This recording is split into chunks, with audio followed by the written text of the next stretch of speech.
दोस्तों, रब राखा के आने वाले एपिसोड में आप देखें कि मेघला मेहर को बताती है कि माँ, आपकी फ्रेंड इरावती देवी ही मेरी माँ है। तभी मेहर बोलती है कि अरे वाह, बहुत अच्छी बात है, मैं बहुत खुश हूँ कि तुम मेरी फ्रेंड इरावती की बेटी हो।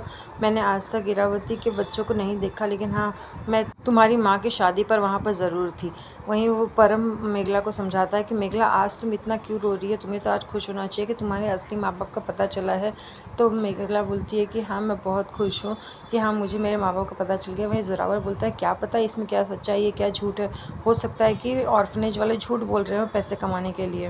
वहीं मेहर बोलती है कि मेघला, तुम आज के बाद अपने आप को कभी अकेला मत समझना। तुम्हारी माँ इरावती मेरी बचपन की दोस्त थी। हमारा पूरा बचपन साथ में निकला है। हम दोनों एक दूसरे के साथ में हमेशा खेलते थे। दूसरी तरफ चंदन मेघला की बातों से बहुत दुखी होता है। वो बोलता है कि महुआ, तुम्हें पता है जब मेघला यहाँ पे थी तो कितनी छोटी सी हम उसे लेकर आए थे। आज वो इतनी बड़ी हो गई है कि अपने असली माँ बाप के लिए इतना भाग दौड़ कर रही है। तो महुआ गुस्सा हो जाती है, बोलती है, आपको इतना क्यों चिंता हो रही है? अगर वो अपने माँ बाप के लिए इतना कर भी रही है तो जब उसने हमारे बारे में नहीं सोचा तो हम उसके बारे में क्यों सोचें? और अच्छा भी है अगर वो अपने असली माँ बाप के बारे में सोच रही है तो कम से कम हमारा उससे पीछा छूटेगा। वो बोलती है, आपने इसी मेघला के लिए, एक पराई लड़की के लिए अपनी बेटी को कभी भी इतना इज्जत नहीं दी, इतना प्यार नहीं दी। आज आप उसके बारे में क्यों सोच रहे हैं? छोड़ दीजिए उसे उसके हाल पे। क्या उसने एक बार भी आपसे पूछा कि वो आप उसके साथ में चलना चाहते कि नहीं? वो खुद ही अकेले रणवीर को लेकर चली गई। दूसरी तरफ मेहर बहुत खुश होती है। वो बोलती है कि अच्छा हुआ तुम मेरी इरावती की बेटी हो। आज के बाद मैं तुम्हारे साथ में हमेशा अपनी बेटी की तरह ही व्यवहार करूँगी। पता है, हम दोनों का सपना था कि अगर मेरा बेटा हुआ, उसकी बेटी हुई तो हम दोनों एक दूसरे की शादी करा देंगे। और आज देखो वैसा ही हुआ। ये देखकर सब लोग खुश हो जाते हैं। सभी बोलते हैं कि चलो अच्छा हुआ कि हाँ, तुम इस घर में आई हो। मेहर बोलती है, बेटा, जाने अनजाने में मैंने आज तक तुम्हें बहुत दुख दिए हैं, उसके लिए मुझे माफ़ कर देना, लेकिन प्लीज़ मेरी बातों का कभी बुरा मत मानना।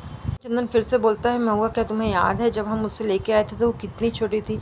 तो महुआ बोलती है, हाँ, मुझे सब कुछ याद है, लेकिन वो एक लड़की है जो सब कुछ भूल चुकी है।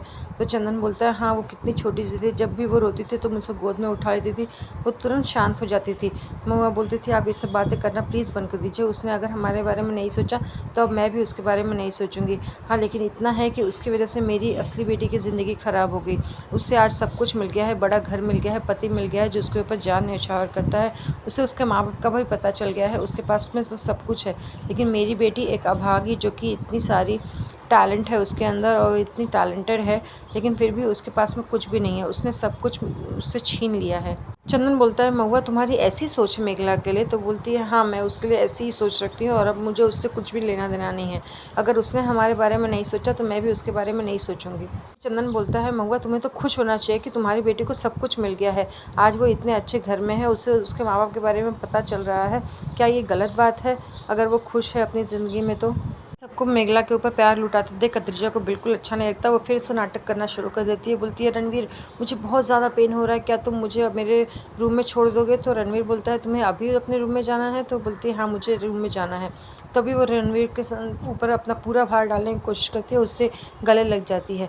तभी रणवीर हरमन उसे देता है स्टिक, बोलता है कि तुम इसका यूज़ कर लो तो तुम्हें आराम मिलेगा। तो बोलती नहीं, मुझे किसी का भी ज़रूरत नहीं है, रणवीर मुझे उस रूम में ज़रूर छोड़ देंगे। तो रणवीर बोलता है कि तुम स्टिक ले लो और तुम्हें अपना दम पर चलने की कोशिश करनी चाहिए अब। लेकिन वो फिर रणवीर के ऊपर भड़क जाती है। बोलती है, रणवीर, आपको कुछ दिखाई नहीं दे रहा है? मैं अपने दम पर नहीं चल सकती हूँ, मेरा पैर पहले की तरह नहीं हो सकता है।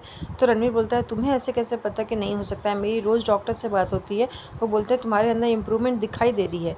तो अद्रिजा भड़क जाती है, उसके अंदर तो गुस्सा रहता ही है। वो मेघला को फिर चिल्लाने शुरू कर देती है, मेघला, और तुम यहाँ पे जो इतने आंसू बहा रही हो अपने नए माँ बाप के मिलने की खुशी में, तुम अपने पुराने माँ बाप को भूल गई। जो मेरे माँ बाप ने इतने सालों तक तुम्हें इतना सब कुछ दिया है, तुम आज उनके लिए कुछ भी नहीं हो। तभी मेघला बोलती है, दीदी भाई, आपको ऐसा लगता है, मुझे ऐसा नहीं लगता। मुझे मेरे माँ बाप बहुत प्यारे हैं। आज तक उन्होंने जो कुछ भी किया है मेरे लिए, मैं उनका शुक्रगुजार हूँ। और उन्होंने जो भी संस्कार, जो भी पालन पोषण किया है मेरा, मैं उसे हमेशा याद रखूँगी। अगर मुझे मेरे माँ बाप के बारे में पता चल गया तो इसका मतलब ये नहीं है कि मैं अपने माँ बाप जिन्होंने मुझे पाला पोसा है, मैं उनके बारे में भूल जाऊँगी।